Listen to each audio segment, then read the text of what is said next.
আমি এখন যেখানে দাঁড়িয়ে আছি এটা একটা টি স্টেট, নূরজাহান টি স্টেট নামে পরিচিত।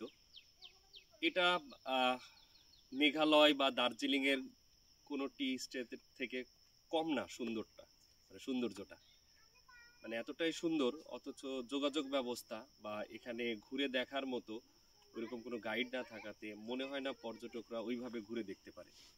চতুর্দিকে এরকম গাছপালা আছে, চা বাগান আছে, চা বাগানগুলো দেখা যাচ্ছে পরিচর্যা হয় ভালো, গাছগুলো খুবই সুন্দর। আর এই যে জায়গাটা আছে রাস্তা, এই রাস্তা দিয়ে আপনি অনেক দূর যেতে পারবেন।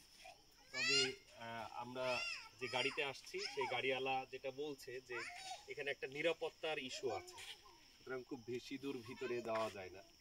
কেউ যদি মনে করে ট্রেকিং করবে বা একেবারে বাগানের গভীরে গিয়ে চা গাছগুলো দেখবে বা প্রকৃতি অবজারভেশন করবে, এরকম কোনো সুযোগ নেই। আমাদের বাংলাদেশে এরকম অনেক টি স্টেট আছে, ফিনলে, ডানকান, এটা যেমন নূরজাহান টি স্টেট।